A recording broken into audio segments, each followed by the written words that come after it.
बिस्मिल्लाहिर्रहमानिर्रहीम।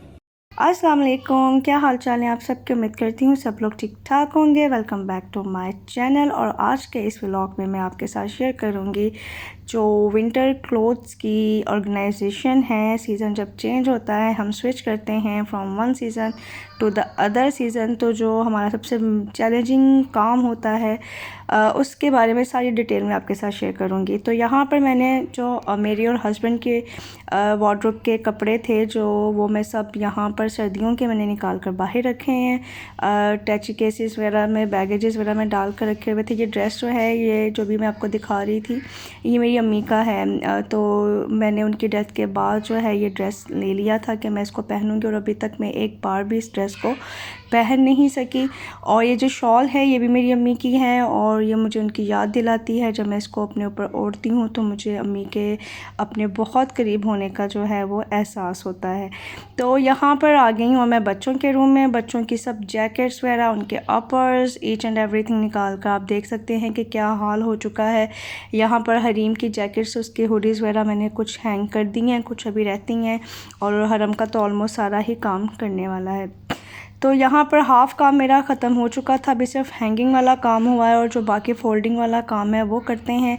आपने चैनल को सब्सक्राइब कर देना है, वीडियो अच्छी लगी हो तो इसको लाइक कर दीजिए। 2 hours later। तो 2 घंटे मज़ीद लगे मुझे ये सब को सॉर्ट आउट करने में। ये सब कैप्स हैं इन दोनों की, जो मैंने एक शॉपर में अलग से रख ली हैं। ये सब इनके इनर्स हैं, इनके राउंड नेक्स, जो सब ड्रेसेस के साथ मैचिंग ऑलमोस्ट मैंने लेकर रखे हुए हैं। ये कुछ वुलन स्वेटर्स हैं इनके, और कुछ टाइट्स हैं, और ये सब बॉडी सूट्स हैं। ये सॉक्स हो गई दोनों की, और सब चीज़ों को मैंने अलग-अलग कैटेगरी वाइज करके शॉपर्स में डाल दिया। इस बैग में इनके रुमाल हैं, टॉवल्स वगैरह हैं, और अब सब इन चीज़ों को मैं ज़रूरत के हिसाब से डाल दूँगी शॉपर्स में। और वार्डरोब में अब आपको चल के दिखाती हूँ। ये वाली वार्डरोब जो है वो है हरम की। तो इसके ऊपर जो मैंने इनके इनर्स वगैरह और बॉडी सूट और इस तरह की जो चीज़ें हैं वो रख दी हैं। ये जो सब शर्ट्स हैं, ये हरम की सर्दियों में पहनने वाली विद फुल स्लीव्स हैं।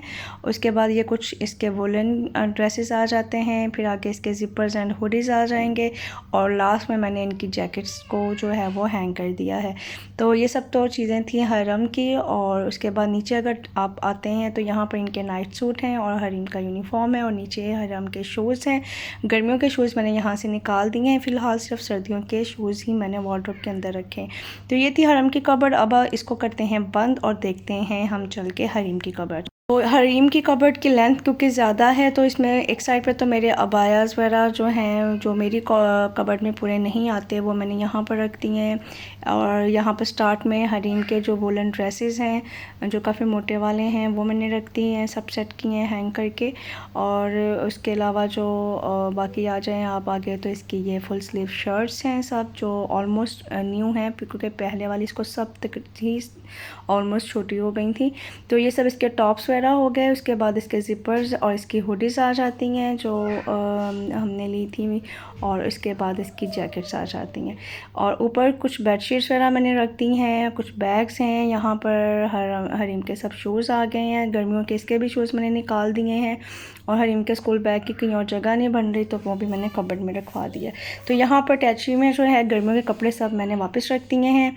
अब आ चुके हैं हमारे रूम में। यहाँ पर मेरे और हस्बैंड के जो हैंगिंग वाले कपड़े हैं सब वो मैंने हैंग कर दिए हैं। यहाँ पर जो आप देख सकते हैं, ये सब मेरे स्वेटर्स वगैरह हैं, कैप शॉल्स वगैरह, ईच एंड एवरीथिंग मैंने यहाँ पर अपनी हैंग कर दी है। फिर आगे आके कुछ मेरे ड्रेसेस आ जाते हैं, कुछ हस्बैंड के ड्रेसेस, उनके uppers, zippers, hoodies, each and everything जो है वो उनकी हैंग कर दी है। ऊपर उनके कपड़े फ़ोल्ड करके रख दिए हैं।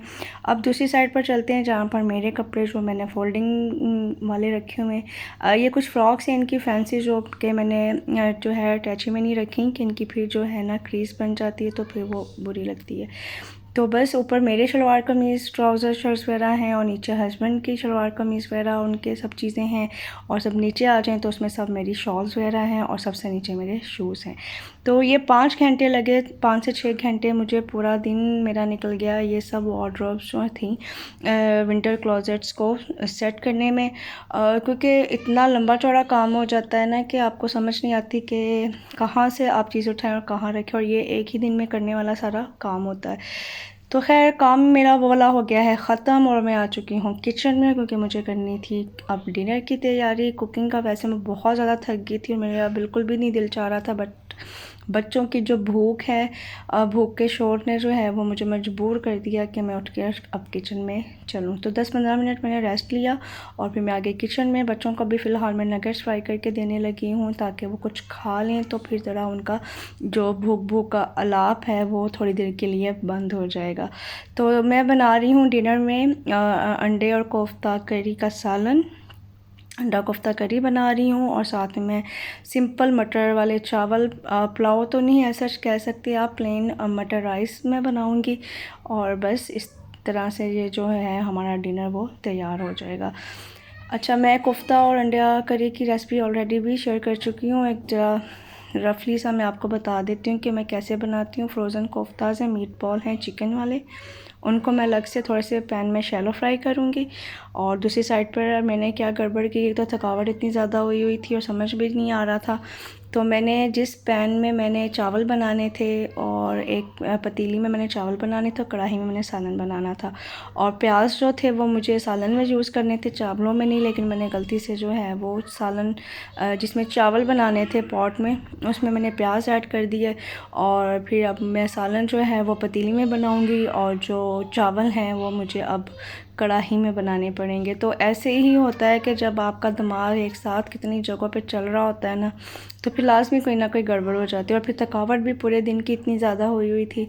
और क्योंकि हरीम घर पे थी, हरीम को मैंने 2 दिन का ऑफ़ दिलवाया था, उसकी थोड़ी तबीयत ख़राब चल रही थी, तो नीमत ये समझा कि चलो हरियाम को जो है वो हरीम अच्छे से लुक आफ्टर कर लेगी, उसका ध्यान कर लेगी, तो मैं ये वाला काम अपना आराम सुकून से समेट लूँगी।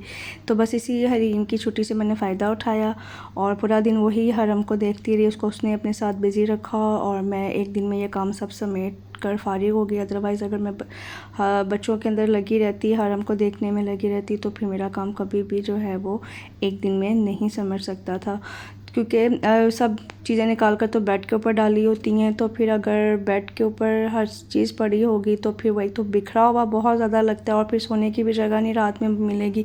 इसलिए मेरी कोशिश थी कि मैं डिनर से पहले सब काम करके फ्री हो जाऊँ।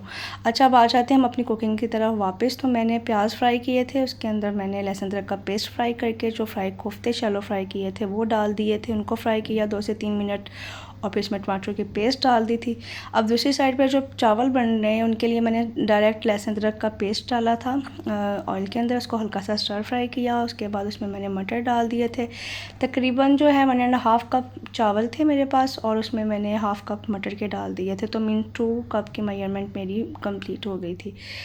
तो अब इसको मटर्स को जो है वो अच्छे से फ्राई कर लेंगे, सौते करेंगे। और मीनवाइल मैं जो कोफ्ता करी है उसमें स्पाइसेस ऐड कर दूँगी, नमक, मिर्च, हल्दी, पिसा हुआ ज़ीरा और पिसा हुआ खुश्क धनिया। बस यही स्पाइसेस मैंने according to my taste and quantity मैंने ऐड कर दिए थे। मसाले की भुनाई करेंगे और उसके बाद जो है हम चलते हैं चावलों की तरफ। चावलों में मैंने सिर्फ नमक डाला था और ज़ीरा डाला था, इसके अलावा मैंने और कुछ भी नहीं डाला था, क्योंकि मुझे प्लेन राइस बनाने थे जिनका कलर ज़रा वाइट हो। तो यहाँ पर मैं नमक डाल रही हूँ चावल की क्वांटिटी के हिसाब से, और मैंने इसमें क्योंकि चिकन पाउडर ऐड करना है तो नमक उस हिसाब से मैंने कम कर लिया था। आप क्यूब डालें, चिकन पाउडर डालें, कुछ भी डालें, तो नमक की क्वांटिटी को थोड़ा एडजस्ट कर लीजिएगा। यहाँ पर मैंने चिकन पाउडर जो है वो कोफ्ता अंडा करी में भी डाल दिया है और 1 खाने का चम्मच मैंने कोफ्ता अंडा करी में डाला है और 1 खाने का चम्मच मैंने चावल में डाला था। और फिर उसके बाद भुना और 1 मिनट की भुनाई के बाद मैंने डाल दिया पानी उसके अंदर, मटरों के अंदर। और अब इसको ढक्कन लगाकर इतना पकाएंगे कि मटर अच्छे से गल जाए। वैसे ये फ्रोज़न मटर जो होते हैं वो बहुत जल्दी गल जाते हैं, क्योंकि इनको थोड़ा सा उन्होंने जो है वो ब्लैंच किया हुआ होता है, तो फिर ज़रा कुक जल्दी हो जाते हैं। बट अगर आप फ्रेश वाले मटर यूज़ कर रहे हैं तो उनके लिए उस हिसाब से थोड़ा सा एक्स्ट्रा पानी डालकर पहले अच्छे से मटर गला लीजिए, उसके बाद फिर आप उसमें चावल डालें। तो मटर जब सॉफ्ट हो गए तो मैंने भी जो सोक किए हुए चावल थे वो डाल दिया उसके अंदर। और अब जब तक पानी खुश्क नहीं हो जाता मैं इसका ढक्कन नहीं उठाऊँगी, बस एक ही दफ़ा इसको मिक्स करना और फिर जब पानी खुश्क होने तक इसको छोड़ देना है।